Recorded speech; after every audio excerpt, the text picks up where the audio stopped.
Hello everybody and welcome back to 10 Minute Reviews. This is Jason. My fuzzy co-star is wandering around right below me, and my better half is taking a nap. And today I'm going to bring you another 10-minute review. Once again talking about a book and an author. Please hit the like and subscribe buttons. We're a newer channel just starting out. We'd appreciate all the support you guys want to give us.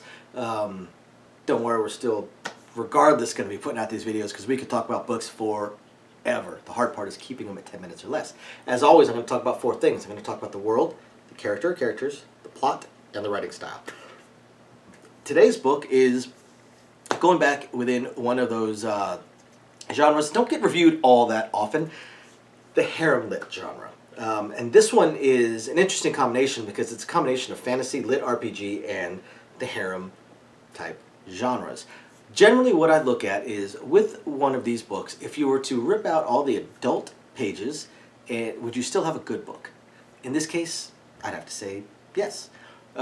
This one is called Battlemasters Gambit by Nathan Pierce. I actually read this book for the first time quite some time ago. I don't remember exactly how long ago I read it. I've got the sequel sitting on my Kindle right now. I'm about 20% of the way through it. And I was actually going to skim this one again because I don't remember every single thing in it. But for some reason it keeps airing on my Kindle. I don't know why. So I may have to buy this one in paperback, which I will definitely do. But Battlemasters Gambit. So starting out with the world. The world is interesting because, like a lot of the lit RPGs, not necessarily the harem, but just the lit RPG books, this involves the character dying and reawakening in another world. In this case, it's a gamelit type world. It's but less RPG-ish and more video game-ish, or less tabletop RPG-ish and more video game-ish. What I like about it is it has a couple different things that in it that are semi-unique to this particular book. One is the class. The class is pretty cool. The class the character takes, it's pretty cool. It's pretty interesting because it prevents the character from being overpowered like a lot of lit RPG characters, while at the same time does give the ability at times to be somewhat overpowered because of how the class works. And I'll get into that when I talk about the character. Then the book also has, of course, the world with its creatures and its fights. Now, what I like about this too, like a lot of lit RPG books, the fights are almost more video game-ish, which is pretty cool. Cause it's more outlandish. Things are big, things are extreme. Plus, you've got your levels and your stats and your powers and how they play off of each other. Very, very, very much video game-ish, which is why we read the lit RPG, because it's interesting and we like that particular slant to things. And then the last thing that I really liked about it was it also incorporates a little bit of base building into it, mostly with his home, his home area that he can level up as he levels up, which is pretty interesting. Now we get into the character. The character's name is Andric. Kept wanting to say Aldrich, but I'm pretty sure it's Andric. And Andric's character, his class, is interesting because it's not about him. It's about he's basically in a way a summoner, only he summons items, but those items are basically anthropomorphic. They're basically the spirit of the item is a former player in this game. The book, especially in the sequel, does start talking about kind of the overarching game masters behind the game itself. But they're basically characters in the game that have died and been able to come back as summons. And they could be anything from a piece of armor to a weapon. And the thing about this is it's very, very video game-ish because he basically gets points, and then it's a roll the dice. He does his summon, and either he likes it or he doesn't. It could be, it could be a common, an uncommon, a rare, mythical, legendary. Of course, the more points he spends, the better his chances. But again, this isn't like a lot of those lit RPGs where you just, you pick your +5 acts of monster slaying. You do a summon, and you hope you get the +5 acts of monster slaying, not the +2 feather of tickling. But you just don't know. And that's one of the things that makes this interesting. The other thing is, again, these items are sentient. They're sentient, and they don't want to get rejected, because if he sends them back, they might be existing in this void waiting to be summoned for centuries. The flip side of it, and of course you get to the harem side of things, obviously they are all female, obviously they are his, especially if he bonds with them. If he bonds with them, and I think it's being harem lit, I think we all know what bonding with them means. If he bonds with them, then he cannot unsummon them at that point.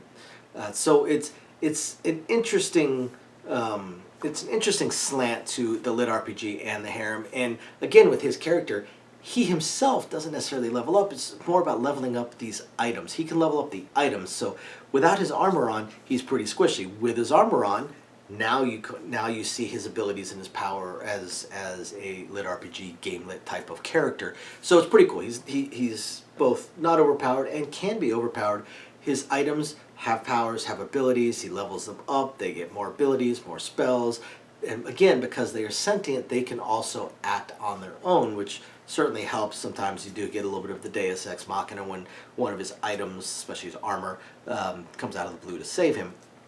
But overall, really, really, really cool. It's a really cool idea, I guess. I haven't come across another lit RPG book that had this kind of thing. This would be in probably one of my top 3 unique slants to the lit RPG character class and abilities. I really, really like it.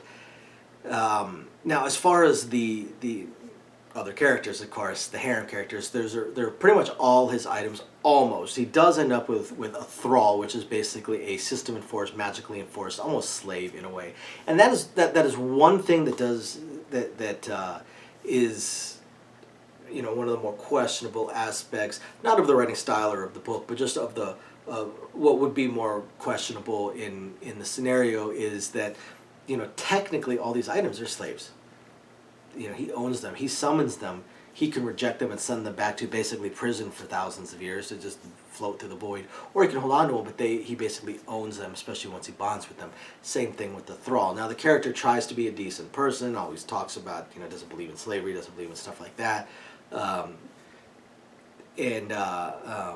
he only, as a character class, only has a certain number of slots, I suppose, to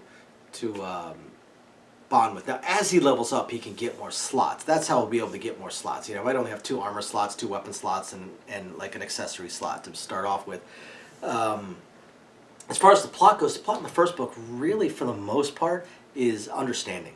The first book, it's mostly about coming into this world, learning about this world, understanding this world, of course having to fight and having to level up, and obviously bond with the creature. So there's quite a bit of bonding in the book.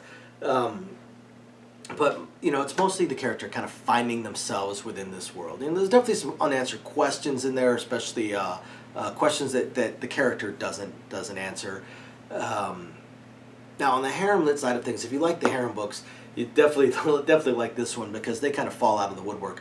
He's got, by the end of the book, he already has a pretty large group, even if he's not technically bonded with all of them yet. It's pretty obvious it's coming up, but it's a pretty large book, or a pretty large harem, almost from the get-go. So if that's your thing, you're really going to enjoy that part of it. As far as the writing style goes, it's amusing. It's fun. The dialogue is fun. He writes the lit RPG elements really well. I like how he writes the combat side of things. It's fun. It's fun. There's a little bit of I can't say snark, because it's not super snarky like a lot of the books I read, but some of the characters can get a little snarky with each other. But overall, it's more video game-ish. I mean, really, that'd be a great way to put it. It's lit RPG and the video game type of style, and that's how he writes. So he writes it really, really well within that particular framework. So overall, if you like lit RPG, if you like base building, if you like unique classes within lit RPG, you got to check this book out. Hit the like and subscribe buttons. Give it a shot. Nathan Pierce's Battlemasters Gambit. We will catch you guys next time. Bye now.